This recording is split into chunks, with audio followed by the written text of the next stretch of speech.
Thanks for tuning in. This is Thomper Be Thompin', and in this video I'm going to install a spacer kit on one of these electric Razor dirt quad ATVs that have become really popular.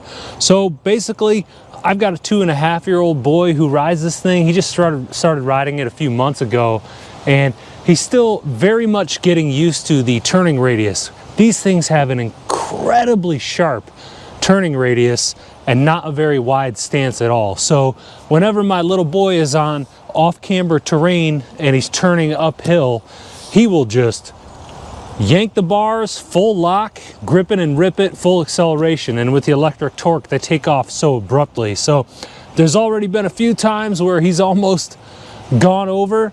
He doesn't really understand yet leaning into turns and counterbalancing and things like that. So yeah, quick install of a spacer kit.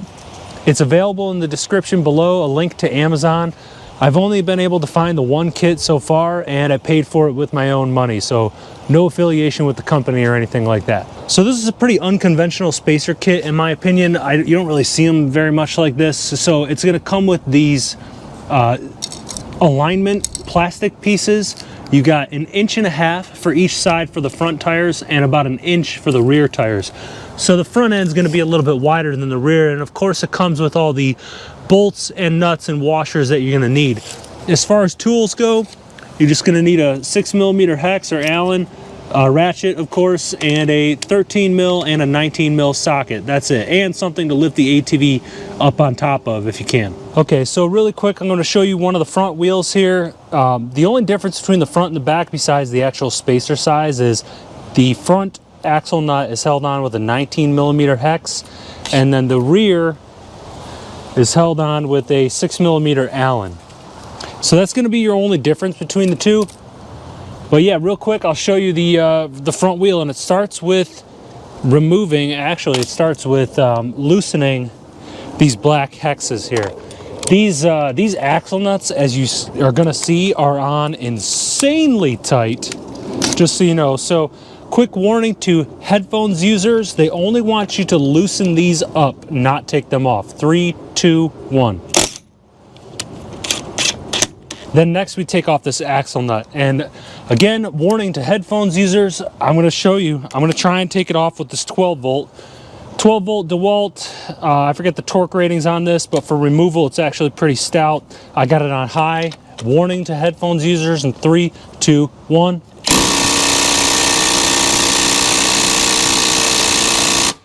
No movement on that thing whatsoever. This is again the 12 volt tool, so I'm going to jump up to the DeWalt 20 volt and go with that. I was very surprised. I did the front right already. I was very surprised. So DeWalt 20 volt, I got it in the second torque setting for removal in 3, 2, 1.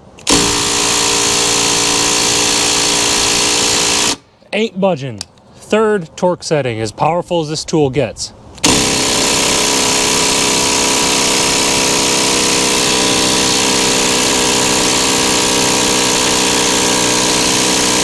Unreal. I'm gonna have to go get the big guns. All right, so my 19mm is kind of stuck on there. I should have used a hex, but whatever. I have to break out the absolutely massive one. Whatever, this is the dumbest thing ever.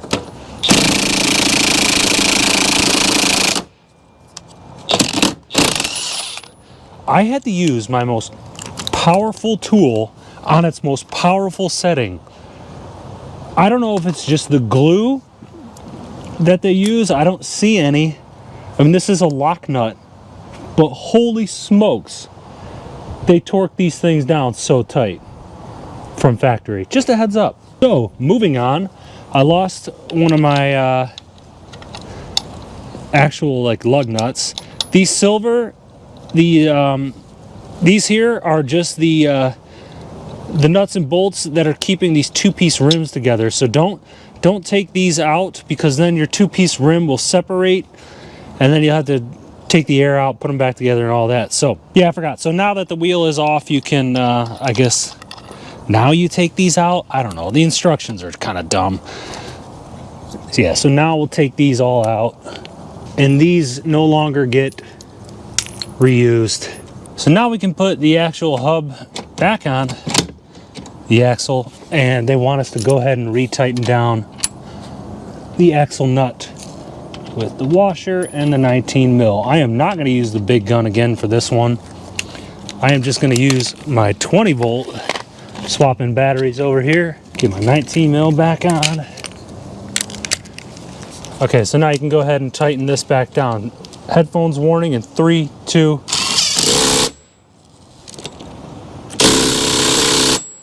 That ought to do. So for this next step, you're going to need your actual spacers, your spacer alignment, plastic piece, 3 bolts, 6 washers, and 3 13 mil nuts, locking nuts. So first things first are going to be to install the actual spacers into this spacer locating bracket, this plastic thing here. They just kind of pop right in, and you press this hole into this little plastic nipple here. That's what's going to align it for you. Honestly, once you get those axle nuts off, which is the hard part, this is all pretty much super easy. So then you take 3 bolts, put a washer on each one, and then for this next step here, you're just going to place all your 3 bolts into the same holes that we're replacing the old hardware with, and then you just take your now spaced out spacers, and you're just going to slide them in here on the opposite side. I mean, this is the really, this is just the tedious part of it. Boom. Okay. Yeah. So that's what it looks like. There's your spacer. Next, we're just gonna slide it on, and these are threaded into this hub, so you're gonna have to finger tighten each one. Then we're gonna come down and put tighten these actual bolts down, and then tighten down the nuts on the back side. So once again, this part's a little bit awkward. You are going into this threaded hub. So I'm starting with this top one. I'm just gonna line it up and finger tighten it to start it out. Then I will locate a second one, which is just, again, this is just more tedious. It'd help if I was grabbing the actual bolt and not the valve stem. So with all of these finger started into each one of these threads, we're going to take our 6mm hex and do about 22 foot-pounds, it says. We're just going to ballpark it.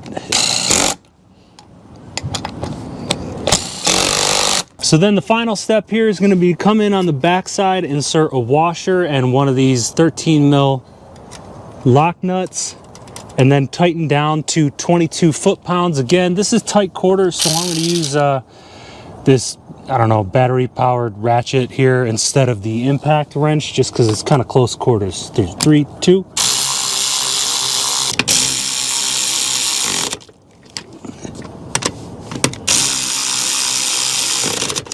So doing the rear ends, just basically the same exact thing as the front, but instead of a 19 mil front, you just got these simple little hexes. Pop all these out. These come out, or these small little axle nuts, if you can even call them that, come out way easier than the front end does. So then put our axle nut right back on. And we're gonna do the same thing. We're gonna build the spacer kit with the little cutouts, thread the screws through, finger tighten it into these threaded hub locations, bolt it up, easy day. So of course the back end here is just gonna be a little bit more difficult because you can't exactly turn the wheel. Come in at the other end with your 6mm hex, tighten them down to 22 foot-pounds or thereabouts.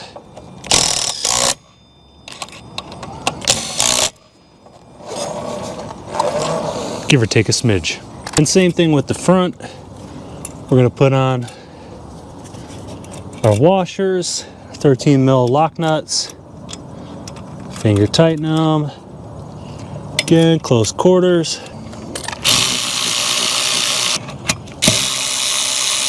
And then repeat on the other side and you're done. Yeah, much wider. she's looking stout. So once you get all the tools set out and everything like that, it should only take maybe 15 minutes to put all these things on. Yeah, I can notice that it's a tighter turning, or it's a more broad turning radius. So we'll see how it does. Hopefully my little kiddo doesn't, oh yeah, I think this is gonna be great. Yeah, this thing ain't made for 190 pounds. But yeah, thanks for watching.